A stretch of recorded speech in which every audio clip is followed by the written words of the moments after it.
And we're back with the continuing adventures of Stealth in Shadowrun Dragonfall, and we kind of had a bit of an issue. I immediately started chasing off again after the engineer. That probably wasn't the best idea because I don't believe it will really count. So we need to take it slow and steady with these guys. We can take them out. I just really hope that this woman right here does not lose control of the spirit that she summons. Woman or man. Let's get into cover right quick. And we will, of course, be using our Shadowrun. I love the fact that Stealth has multiple flying drones, but we might need to change up. To be completely honest, it's a possibility. We might need to change up. Good flank damage. I'm wondering from here what type of damage Iger would do. Let's try that. Apparently none. Okay, she does good damage from there, but not enough to stop the ensuing typhoon from being summoned. There it goes. Now the question is she going to lose control of it? I would rather her not lose control of it because we could just take her out and then the spirit would disappear. I'll take that 16. We can take that. Okay. Thank goodness it did not. She did not lose control of it. Take a shot. We're good on that front. Where should we move our drone to? If only there was a way that Iger could flush people out. That'd be fantastic. I'm gonna take steady aim for that 96. I guess we will. Just for the damage. Okay. Well, decent damage. This dude will be down in a couple turns. So we're gonna have to deal with them. They've shored themselves up quite nicely. We've got a shotgun dude. Thank God for missing. Yes! Okay. He missed fairly terribly. So let's get the Sundowner up and running. It's got some health, but it also has a fairly good shot at this guy. Okay. I stand corrected. Not the best shot at all. Okay. Not terrible. If we could get one more of those, I'll take it. I'll take it. Iger, of course, will be able to take a nice shot at this guy. Beautiful. His arm exploded into chunks. And can she take this guy out too? Oh, I'm just so impressed. Iger is amazing. At the start of the game, I didn't really like her that much. I thought she was just a bit of a jerk. But you know what? She's really starting to grow on me. Let's move forward a little bit and we'll reload. Stealth is pretty much locked in his current position due to our AP costs. We're going to use a heal on Stealth, and then I think that'll be it for the Sundowner. He's able to switch very quickly and do quite a bit of damage, but we'll switch over to our other drone for right now. Move Iger and there we go. Let's wait for Iger. Like I said before, I don't think the amount of time that we take to clear everybody out shouldn't really negatively impact us. I hope it doesn't negatively impact us. Let's move Iger right here. And we'll wait to open the door up. I want her to get at least 2 shots out. Okay. Drone, open the door. I'm kind of interested in how drones open doors, to be honest. Now, Iger, we got a deadly shot on the mage. Good job, Iger. One more. Perfect. So he's almost down, and let's just move into cover. You know, partial cover with this guy. Okay, decent damage. I do believe this is... Does this person have cyberware? I think there is a person actually equipped with cyberware in here. I do believe they do have a cyber arm. Okay, they might be too. They are a Rambach lieutenant, so they're equipped with only the best that gangs can buy. Which I'm assuming isn't the best cyber arm. But then again, I guess a cyber arm's still a cyber arm, though. Hide right there. We're going to try to just surround this guy. Or girl. And just try to take them as quickly as possible. Nice. Flanked. A flanked attack only did 8 damage from Iger. That's nuts. Okay, at least we're putting 8 damage across the board on this guy. Is Stealth really going to pop out and take a shot? Nah. Right here. I should have... Really, I should be switching between the Sundowner a lot more. We could switch between the Sundowner and gotten, what? A decent amount of attacks off. Yeah, this guy can hold out for quite a while. A tanky elf. I suppose it had to happen eventually.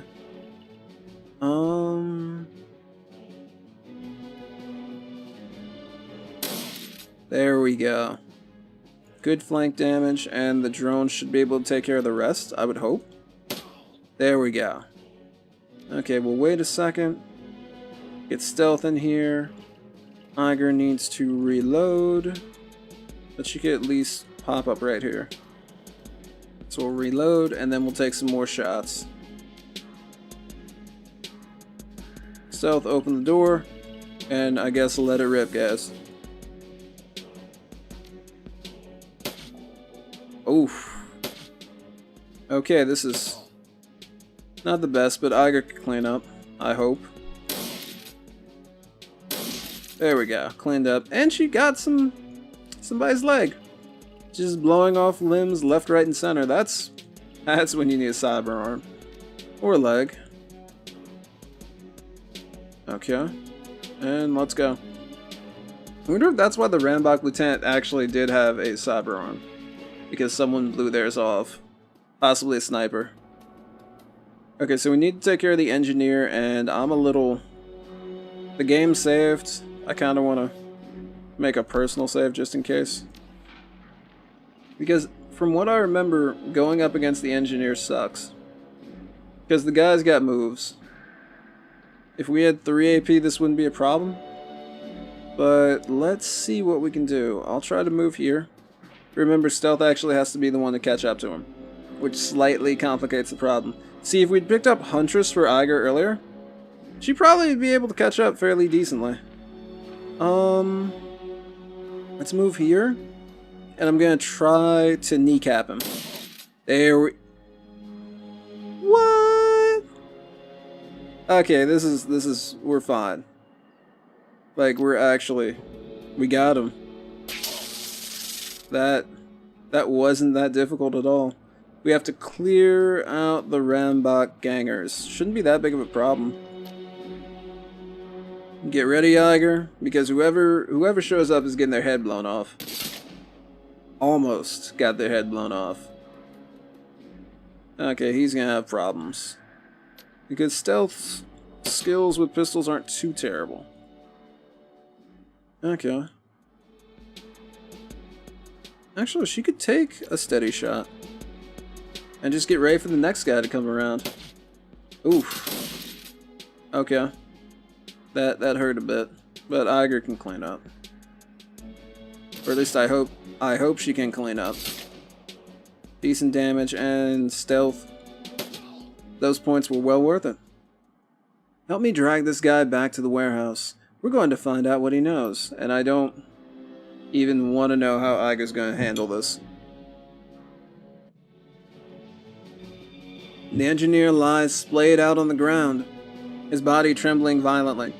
Essentially, what the system that he has in his body does is, supposedly, it induces a seizure state to have your body move ridiculously fast. Your reactions to be nuts. It triggers something and your body just reacts. Having then your system fail is, I'm assuming, mind-numbingly painful and just terrible for a stealth agent like the engineer. It helps greatly in avoiding a bunch of stuff, but when it fails, it fails. The engineer lies splayed out on the ground, his body trembling violently. Iger shoves a bottle up his nose and squeezes. The engineer shudders violently. Then the trembling begins to subside. Okay. She glances at you. An aerosol BZD to help treat the seizures. Bannock was kind enough to include it in his goodie bag. Aw, nice guy. It won't last long, but it should give Yuli here enough muscular control to answer a few questions. The engineer's voice comes out as a trembling stutter. Fuck you, troll. Iger raises an eyebrow. See? He's talking already.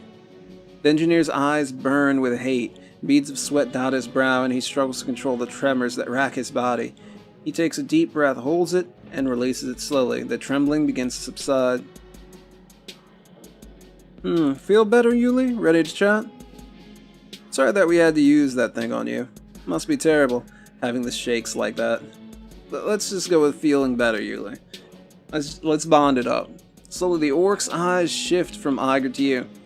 I know the troll, bitch. We have history, but you're a stranger to me. Are you sure that you have the stomach for this stranger? Not many do. My name is Stealth, and you're going to answer our questions one way or the other. Just keep telling yourself that, Elf. His voice sounds stronger now. The stutter that marred his speech has almost completely faded away. He wasn't telling himself.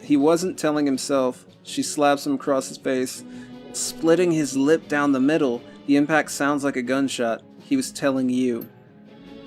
Iger leans in toward the engineer. He recoils, grinding the back of his head against the grease-stained Duraplast tiles. You're helpless. A fucking cripple. Her voice comes out in a snarl. But if you answer a question, things will go easier for you. So tell us, whose payroll are you on? She grabs a fistful of the orc's hair and lifts his head. Her face is inches from his. Tell us who sent you. There's a long pause. Eventually the engineer looks away. Alright, you want to know so badly, I'll tell you. Tamanus sent me here. They want to use Shadowrun as a base of operations in Berlin. My point of contact is a ghoul named Beetle. He leans forward and locks eyes with Iger. There, you got your intel. Now set me free or kill me. Yuli. Iger leans back, shaking her head. You wouldn't roll over on an employer this easily. Your rep tells me that much. He raises an eyebrow in a look of mock astonishment. No? No, Iger's right. You're jerking us around. You wanted a name? I gave you a name. Want more? I can give you those too. I can name you 100 clients who'd love a piece of Shadowrun. How do you intend to determine who really sent me? I've got a couple ideas. The engineer smirks. You can try beating the truth out of me. You can try cutting on me. Get creative with the pliers if you like. Every time you hurt me, I'll give you a different name. Torture me or don't. It'll all end the same way. I'll be dead, you know nothing for certain, and my clients will move ahead on schedule. Cooperate, and maybe it doesn't have to end that way. Maybe you'll get out of here alive. Help us out then. If you're already dead, why care about being a snitch? He snorts. You think I'm delusional, man? I'm already dead. The she-troll beside you is going to put a bullet in my brain as soon as she gets what she wants. Just look at her. Take a long look at that ugly troll face. She's just aching to put me in the ground. Iger's hands bunch into fists. She's still smiling, but you can see the heat of the hatred behind her eyes. You've got bigger issues to worry about than my face, Yuli. If you don't start telling me what I want to hear, then in the next 30 seconds, this is going to get messy. I know that look. Yuli, I'd start talking if I were. The engineer cuts you off. A perverse smile has spread itself across his face. You know Iger? He takes his time pronouncing the name, savors it. I'd like to tell you a story. We share so much history, you and I. Iger says nothing, but her eyes narrow. The engineer continues, his grin broadening. This is a funny story. It's a story about your time in the KSK, a story about futility. I can tell you all about the many lives you've touched, and how the syndicates touched them again afterward. Would you like that? Oh man, he's trying to get her upset. There's a long pause. Eventually Iger turns to face you. Stealth, do me a favor. Sweep the building for intel, anything that we might have missed on the way in. Yeah, I'm on it. Take good care of our friend here. She shoots a disgusted glance at your captive. Yeah, don't worry, I will. What do we have around here? What's over here? Dead man? The broken body of a human lies on the floor. His face is a mess of fresh cuts and congealing blood, and his head is oddly deformed. Despite his wounds, his mouth is twisted into a macabre smile. Inspect the body. Judging by the shape of the ganger's head, you'd guess that his skull has been fractured in at least 3 places. The center of his forehead is particularly gruesome. It looks soft, as if the skin were stretched like a tent between shards of broken bone. Looking up, you can see a great smear of gore on the door of the room that you found him in. The implications are clear. The man bashed his own head in trying to get out, and he did it with a smile on his face. Yeah, we don't have enough biotech. His hands are badly broken too. You've seen these sort of injuries after bare-knuckle fistfights, but never anything this severe. The man punched something hard and went on punching until his hands were reduced to less than slabs of meat. Drugs. They're trying to push some crazy drugs out here. What's in the barrels? Chemical storage barrels. A light jostle shows they're completely empty. Drones? It looks melted. What's up with this? The genetic courier drone has been snapped together out of prefab parts from a dozen different manufacturers. It's cheap, utilitarian thing, remarkable, only in that it is so incredibly plain. A half-bright teenager could cobble something like this together in an afternoon. The drone sits in a charging cradle, its turbofan unpowered. A cheerful green light blinks on its front panel to remind you that it's still active. You can see the silhouette of something under the flimsy plastic dome of the drone's cargo compartment. Whatever this thing was here to deliver, it's still carrying it. Pop the lid, let's see what's up. Okay. You depress the catch on the container's plastic lid. Rather than swinging it open, the lid slides back to reveal a touchpad. Looks as though this thing is password locked. Examine the drone more closely. Taking a closer look, you notice something strange. There is a set of electrical contact plates lining the lip of the drone's cargo compartment. It's a fair bet that this thing is outfitted with an anti-tampering system of some kind. Let's rig into it. Let's see. Patching into the drone's OS via your remote control rig is simple enough, but you run into a hitch. Whoever set this thing up seems to have installed a number of anti-theft safeguards to prevent unauthorized access. You can attempt to slip past them, but there's no telling what would happen if you trip one. Let's push past it. Whoever put this thing together was good, surprisingly good, but not as good as you. You slip past the drone's safeguards, and within seconds, its functions are yours. Open the lid. The plastic lid of the cargo container pops open with a click. Inside you find what appears to be a homemade SimSense chip. It sits securely in a custom-made plastic bracket. Take the chip. You pop the chip out of the bracket and pocket it. A few seconds later, an angry hissing sound comes from somewhere deep within the drone. Step back. As you step away from the drone, the hissing sound grows into a roar. Bright white sparks spit out from the drone's melting chassis and streak across the room. You've seen this kind of reaction before. Thermite. Whoever built the drone must have wired it with a self-destruct device. Within seconds, all that's left of the little drone is a molten wreck of the charging cradle. Foul-smelling smoke pours from the remains. Still another glance at the chip that you recovered and turn away. That thing has to be important. Okay, let's go back. We've got the chip at least. So, SimSense can simulate certain senses. So I'm assuming whatever they simulated made this guy just lose it. Bashing his head against the wall? As you approach, you can see that Iger's chest is sheathed in blood. Most of it seems to be streaming from his nose, which has been crushed into a wad of bloody meat. Iger turns to face you. Her bunched fists are dripping red. Find anything? She speaks to you through clenched teeth. Her voice sounds strained, and her cheeks are flushed. I thought you said that you weren't going to resort to torture. Having fun? I'm not doing this for fun. I'm doing it because he deserves it. If you knew half of what this bastard's done, if you'd heard the things that he just told me, you'd do the same.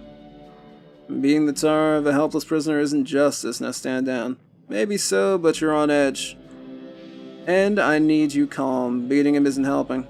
Fair enough, just don't get carried away. We need him. She pauses, then turns away. Just tell me what you found. Yes, please. The engineer's voice is thick and wet. He smiles through a set of gore-streaked teeth. Enlighten us. There are a pair of courier drones in the other room, no markings. They look custom-built. One of them had been slagged, but the other had this chip in its storage compartment. When he produced the chip, the engineer's eyes widen slightly. He turns his head, and coughs rack his body. Interesting. This means something to you, Yuli? Iger takes the chip from you and holds it up to the light. No identifying markings. I've seen enough BTLs in my time to know one when I see it. But this is different. It's been modified somehow. Go ahead and slot it, bitch. It'll take you on the ride of your life. Iger raises an eyebrow. Smack him for me, will you? I'm busy. Hit him. Your fist connect with the ruined meat of the engineer's nose. He coughs, chokes on his own blood, then spits a wad of it onto your chest. You don't know what you're holding, slag. He spits the words out like venom. His eyes are locked on the chip in Iger's hand. Slowly, he licks his lips. You don't deserve to touch that chip. I think that you're right, Iger. Our friend here is an addict. I thought that this guy was a professional.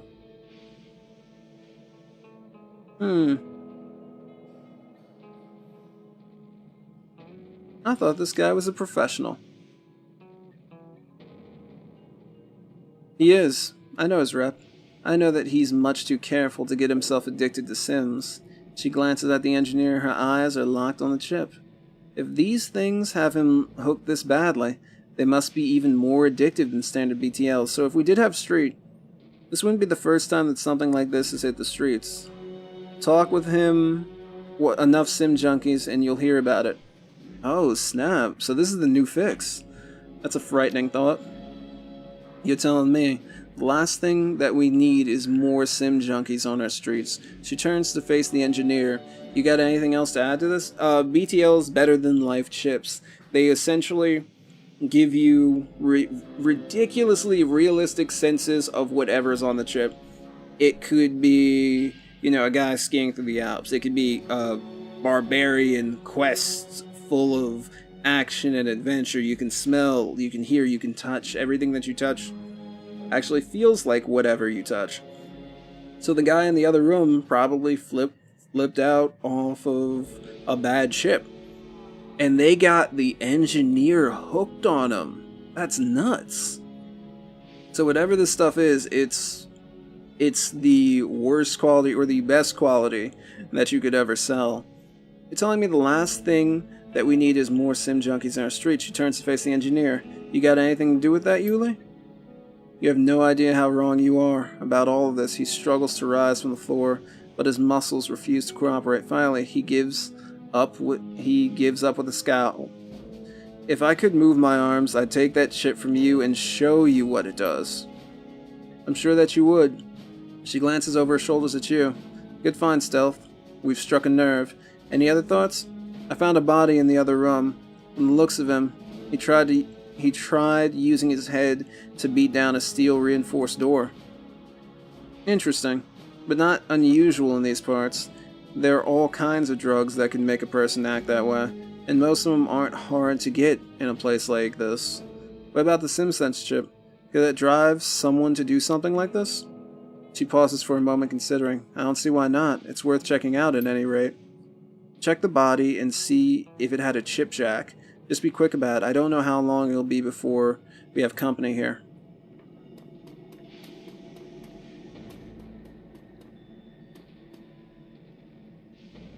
The ruined body lies crumpled on the floor, its fractured skull glistening. Let's check. Peeling back a patch of matted hair, you find something that a casual viewer would have missed. The man had a chip jack. It's a mean model. It's a cheap model, sufficient for loading SimSense chips and BTLs, but little else. It doesn't take much effort for you to pry it open. Inside the chip jack, you find a glob of plastic. It looks as though whatever this guy was running melted down sometime after he slotted it.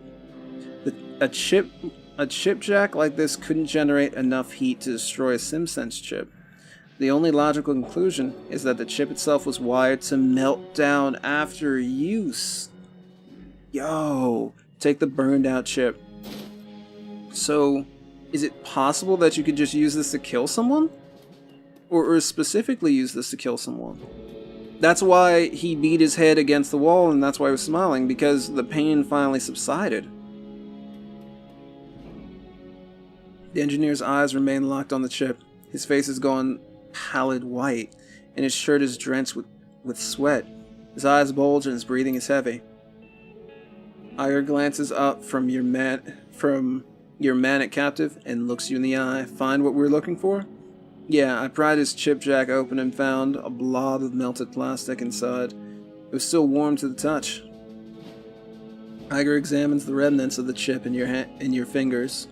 I heard of things like this before. Single-use sims designed to self-destruct after they're slotted. Keeps the customer from reusing the same BTL over and over again. Okay, that makes sense. I'd say that you found our missing chip. I don't know who would be willing to slot something like this. Drove him to kill himself. But the gang who slotted this wasn't blissed out like a normal sim junkie. It was almost the opposite. He looked wild, like a madman. Madman, the engineer lets that chuckle. It's a horse barking. You don't know a damn thing. I know that we have something you want, something you're willing to die for.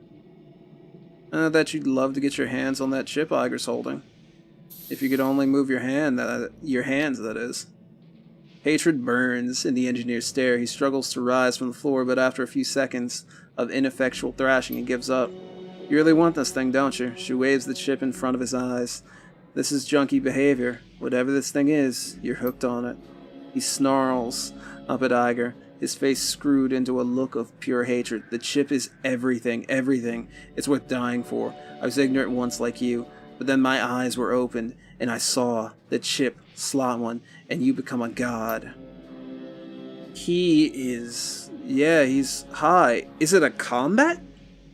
Is it a combat chip, maybe? Iger stares at him, his expression flat. The engineer sneers. I too was a skeptic.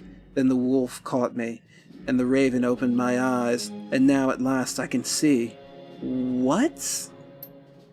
Suddenly he lurches forward, every muscle of his body goes tight, and the cords stand out on his neck. Give me the chip. It was promised to me. Need it. Tell us who you're working for, and it's all yours. The engineer spits out a mouthful of blood. It hits the floor with a sickening spat. He grinds his teeth, then snarls out a single word. Winter night. There's a moment of silence. Finally, Iger speaks. Never heard of them. Of course you haven't, bitch. If you had, you'd already be dead. They don't leave loose ends. His body begins to tremble. It looks like the drugs are wearing off. They have money. She-troll. Money and influence. Enough to put the syndicates to shame. Even I can't say how much, but I do know that what I've seen is just the tip of the spear.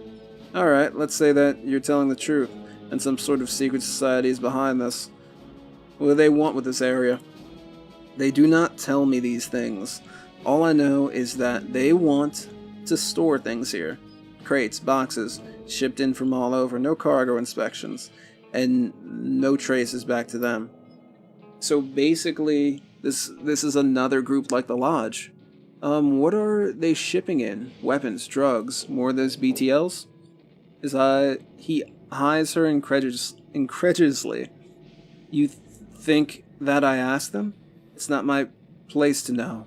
All that I know is what I was promised to me. Give me the chip.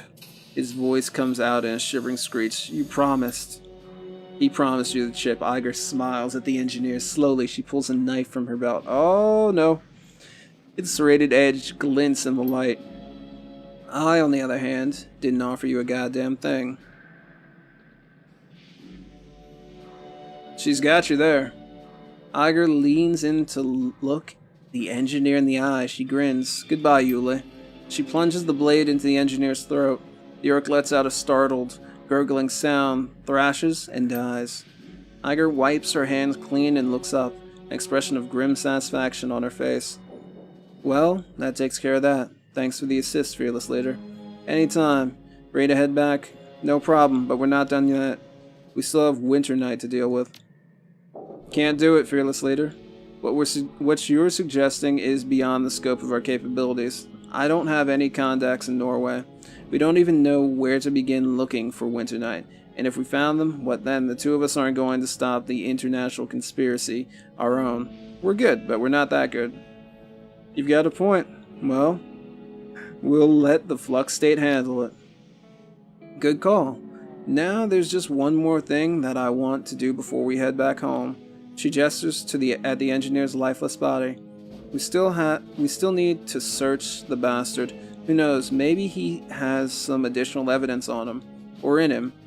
Could be that he has headwear storage. We won't know until we go digging. Alright, let's get this over with. Time passes, the job is long and unpleasant, but eventually you find something, a hidden storage compartment in one of the engineer's cyberarms. Deactivated as his cyberware is, it takes some prying to get it open, but Iger leans in and puts some muscle into it. With a metallic snapping sound, the compartment yawns open. Iger reaches in and pulls out a cylindrical object about the size of a beer can. She inspects it, and a smile creeps across her face. What the hell is it? She holds the object up for your inspection. This, my friend, is a pulse grenade. The last I heard, the Russian military were developing them as crowd dispersal devices, but that was years ago. Looks like Yuli kept a memento of his time in the Spetsnaz. She examines the grenade with a critical eye. Looks like typical Russian engineering, clunky but functional. If I took this thing apart, I bet that I could figure out how they made it. Anything else in there? She dips her hand into the secret compartment one more time. No, not that I can. Without warning, the engineer's cyberarms begin to twitch. His body bucks, convulsing, with his dead eyes stare straight ahead. Iger snatches her hand back and steps backward. What the? Yikes. The engineer's body surges forward, a violent convulsive motion. His eyes bulge out of his skull, and his chest evaporates in a spray of light. As you watch the chemical fire that rages from the engineer's body blackens his flesh and spit sparks across the room. It's the same reaction that you saw when the drone went up, a thermite reaction. His employers, Winter Night, they must have implanted that thing in him. Yeah, must have. I'm willing to bet that if he hadn't used the cyberware deactivator on him, he'd have gone up before he had a chance to spill any names. If you were looking for further proof, I think that this is it. Yeah, it looks that way. Let's go. People need to know about this. We did not let the engineer escape. Winter Night. That's nuts. So, did they take a high-level BTL to all of their agents and get them addicted so they would, of course, follow whatever they said? That's intriguing, and I want to see what the fallout is from this mission.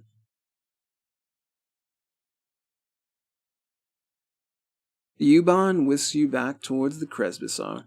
Iger stands by your side. The image of the engineer's body disintegrating in flame replays itself over and over in your mind. The bright flash, the shower of sparks, and the overpowering stench of sizzling meat. A blue-green afterimage hangs suspended in the center of your field of vision, and it refuses to be blinked away. From what Iger told you, the engineer was a menace, an international criminal at the top of his game, and as you watched, he was consumed from within by a device that marked him as disposable.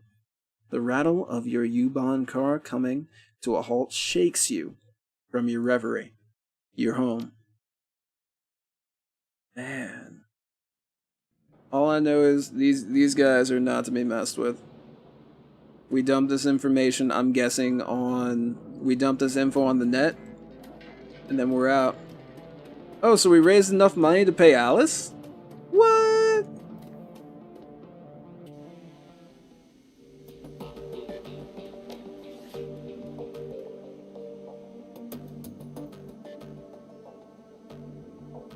Oh, we have to meet with the doc. Apparently we have a mission from him now. Let's talk to Iger to finish this episode out.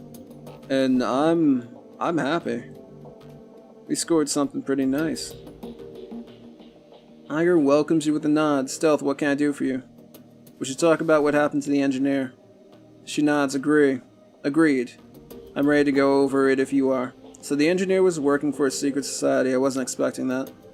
Neither was I, she frowns. Part of me is still having trouble believing it, but it's true, Yuli wasn't lying. I could see it in his eyes. Have you been able to dig up any information on Winter Night? When I left the room to search for clues, the engineer told you something. Something that pushed you over the edge. You said that you thought you could reverse engineer the... Let's talk about Winter Night first. No, there just isn't much reliable information out there. Whoever these guys are, they're very good at information control.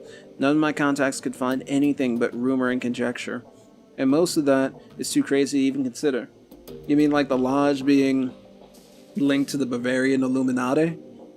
How crazy are we talking? Completely insane. Stories about magical nukes and the end of the world. Fenris shamans, Ragnarok, that kind of thing. Hey, he was talking about the wolf and the raven. That does kind of link up with some Norse mythology, or at least animals that are commonly focused on Norse mythology. Like I said, nuts. There are a lot of crazy things going on in this world. That doesn't mean they're not real. She nods slowly. Yes, there are. And no, it doesn't. But this is just too far out for me to accept. This is the woman who's being tracked down by a dragon. It's far more likely that they release these stories themselves to throw people off of whatever they're really doing. Anyway, we stopped them cold. Whatever their business is, whatever was going to be in those crates that the engineer was having shipped there, it isn't our problem anymore. The keys is safe. On that front, at least. Yes, it is. And we've got you to thank for that. And you. Don't downplay what you did back there.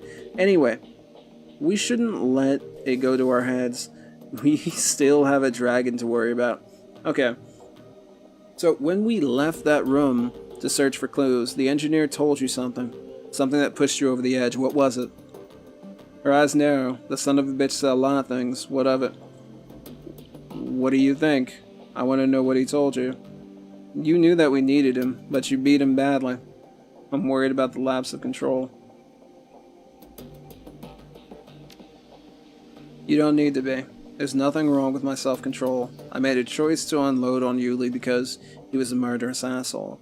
I knew how much pressure to apply, which bones to break, and which ones to leave alone. And I did all of those things. Fair enough. I'm not questioning your professionalism, Iger.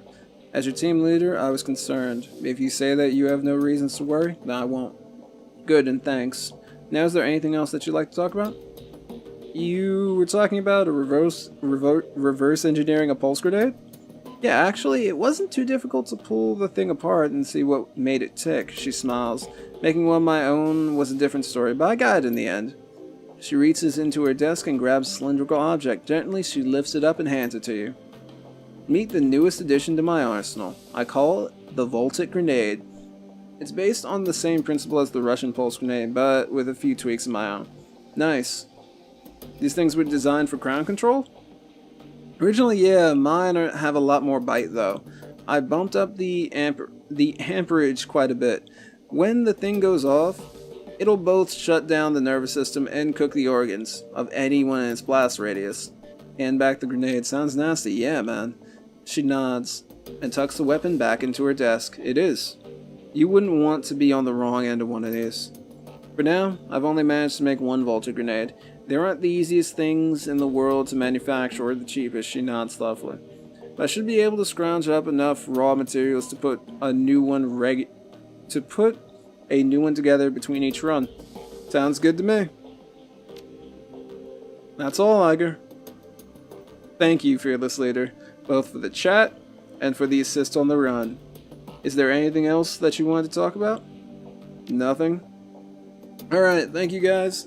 We assisted Iger in stopping the engineer, also known as Yuli, aka crazy, I was going to say coked up conspiracy theorist. Well, he's not a conspiracy theorist. He was part of the group that conspiracy theorists are written about, or conspiracy theorists tend to talk about. Winter Night. I really want to look him up.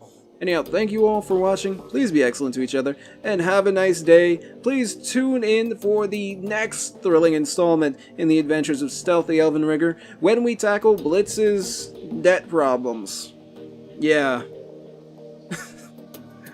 Peace, everybody.